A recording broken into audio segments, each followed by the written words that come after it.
Assalamualaikum. Selamat datang di Kisah Kasih Channel. Salam sejahtera untuk panjenengan semua. Semoga hari ini panjenengan semua diberikan kesehatan, keselamatan, dan kelimpahan rezeki. Amin. Gorontalo merupakan sebuah kota praja yang secara resmi berdiri sejak tanggal 20 Mei tahun 1960, yang kemudian berubah menjadi Kota Madya Gorontalo pada tahun 1965. Nama Kota Madya Gorontalo ini tetap dipakai hingga pada tahun 1999.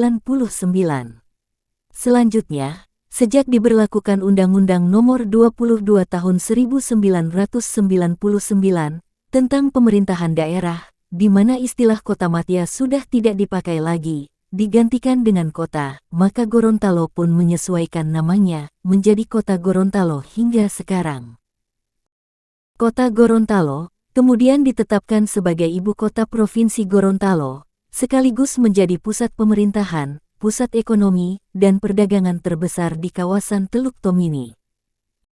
Sebuah provinsi di Indonesia yang terletak di bagian utara Pulau Sulawesi ini, mayoritas penduduk di daerah ini merupakan suku Gorontalo, sekaligus menjadi suku dengan populasi terbanyak di wilayah semenanjung utara Pulau Sulawesi, diikuti oleh suku Minahasa di urutan kedua.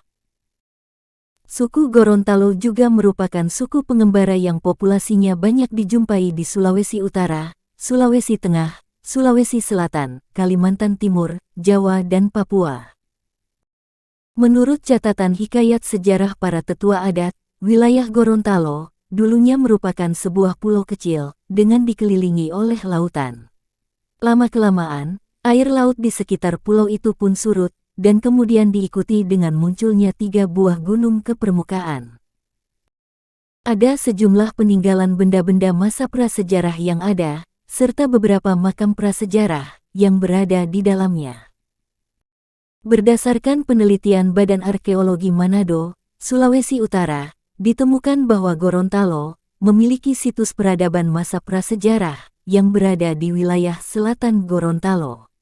Tempat penelitian tersebut kemudian diberi nama Situs Oluhuta, yang merupakan sebuah situs prasejarah dengan perkiraan usia lebih dari 2000 tahun. Gorontalo dihuni oleh suku Gorontalo yang masih menjalankan tradisi-tradisi hingga saat ini, yang kental bernuansa agama serta adat. Bahkan tradisi-tradisi Gorontalo telah ditetapkan sebagai warisan budaya tak benda. Seperti upiah karanji, songkok dari alang-alang mintu, ada juga tiliaya, makanan berbahan dasar santan dan gula aren. Tidi looayabu, tari kipas, serta tepatonggo, yaitu jenis permainan tradisional sepak dan jongkok, dan masih banyak yang lainnya. Kota yang terletak di sebelah utara Pulau Sulawesi ini mendapatkan sebutan Serambi Madinah, sebab sebagian besar masyarakat menganut agama Islam atau menjadi pusat penyebaran agama Islam di kawasan Indonesia Timur.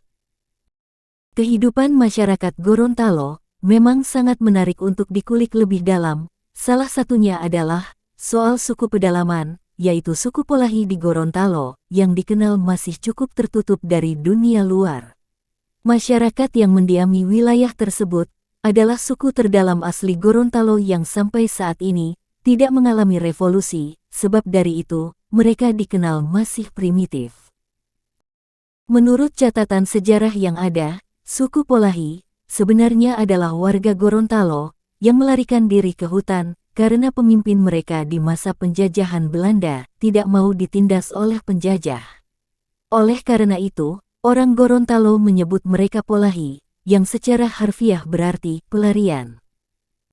Suku Polahi yang berada di pedalaman Gorontalo, tepatnya di hutan Humohulo, Pegunungan Boliohuto, Kecamatan Paguyaman, Kabupaten Boalemo. Suku Polahi memiliki legenda yang menceritakan bahwa leluhur mereka adalah keturunan dari Hulontalangi, atau orang yang turun dari langit, dan awalnya berdiam di Gunung Tilongkabila, Kabupaten Bonbolango. Nama Hulontalangi lalu berubah menjadi Hulontalo dan Gorontalo. Masyarakat di suku ini terlahir di tengah pegunungan yang jauh dari kebisingan dan keramaian manusia serta kendaraan. Diketahui, sejak lahir mereka sampai dewasa, bahasa yang dipakai adalah bahasa tradisional atau bahasa Hulontalo. Dalam bahasa ini, mereka bisa berinteraksi dengan penduduk desa dan tidak bisa menggunakan bahasa Indonesia yang baik dan benar. Suku Polahi memiliki tradisi unik, bisa dikatakan aneh tapi nyata, yaitu menikah dengan sesama saudara mereka, bahkan ortunya sendiri. Dengan alasan, demi mempertahankan keturunan, tradisi suku Gorontalo ini membuat kontroversi besar dunia. Namun, dibandingkan dengan suku-suku pedalaman lainnya di Indonesia, mungkin hanya suku Polahi yang mempunyai tradisi nyeleneh atau kebiasaan primitif tersebut. Sebuah ironi yang masih saja terjadi di belahan bumi Indonesia ini. Masyarakat suku Polahi hidup secara nomaden. Mereka tinggal dalam gubuk-gubuk kayu sederhana supaya mudah untuk ditinggalkan. Ketika ada anggota keluarga suku Polahi yang meninggal dunia, maka akan dikuburkan di tempat itu, kemudian mereka akan meninggalkan tempat itu. Suku Polahi sering berpindah-pindah tempat, lalu membangun gubuk-gubuk baru. Dengan pola hidup demikian, masyarakat Polahi hanya saling berkomunikasi dengan kelompoknya. Orang Polahi sangat terbelakang, tak hanya karena keterpencilan dan tak mempunyai pendidikan formal, bahkan dalam kebudayaan, suku Polahi tidak mengenal hitung-menghitung dan tidak mengenal nama hari dalam kalender, ataupun uang. Beberapa puluh tahun lalu, keberadaan suku Polahi masih merupakan cerita mistis yang penuh misteri. Dulu, suku Polahi tidak mengenal pakaian. Mereka hanya mengenakan semacam cawat yang terbuat dari kulit kayu atau daun wuka untuk menutupi anggota tubuh mereka. Masyarakat suku Polahi memiliki kebiasaan unik, diantaranya masyarakat Polahi yang hanya makan 1 kali dalam sehari.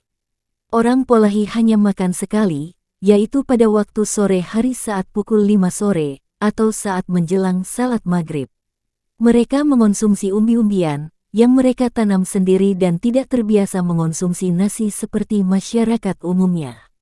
Mereka hanya bercocok tanam dengan menanam umbi-umbian, pepaya, dan pisang.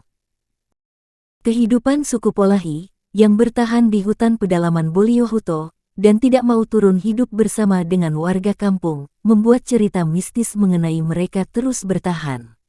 Suku Polahi dianggap mempunyai ilmu kesaktian, yaitu bisa menghilang dari pandangan orang. Tak heran, mereka dipercaya punya kemampuan berjalan dengan sangat cepat dan mampu hidup di tengah hutan belantara.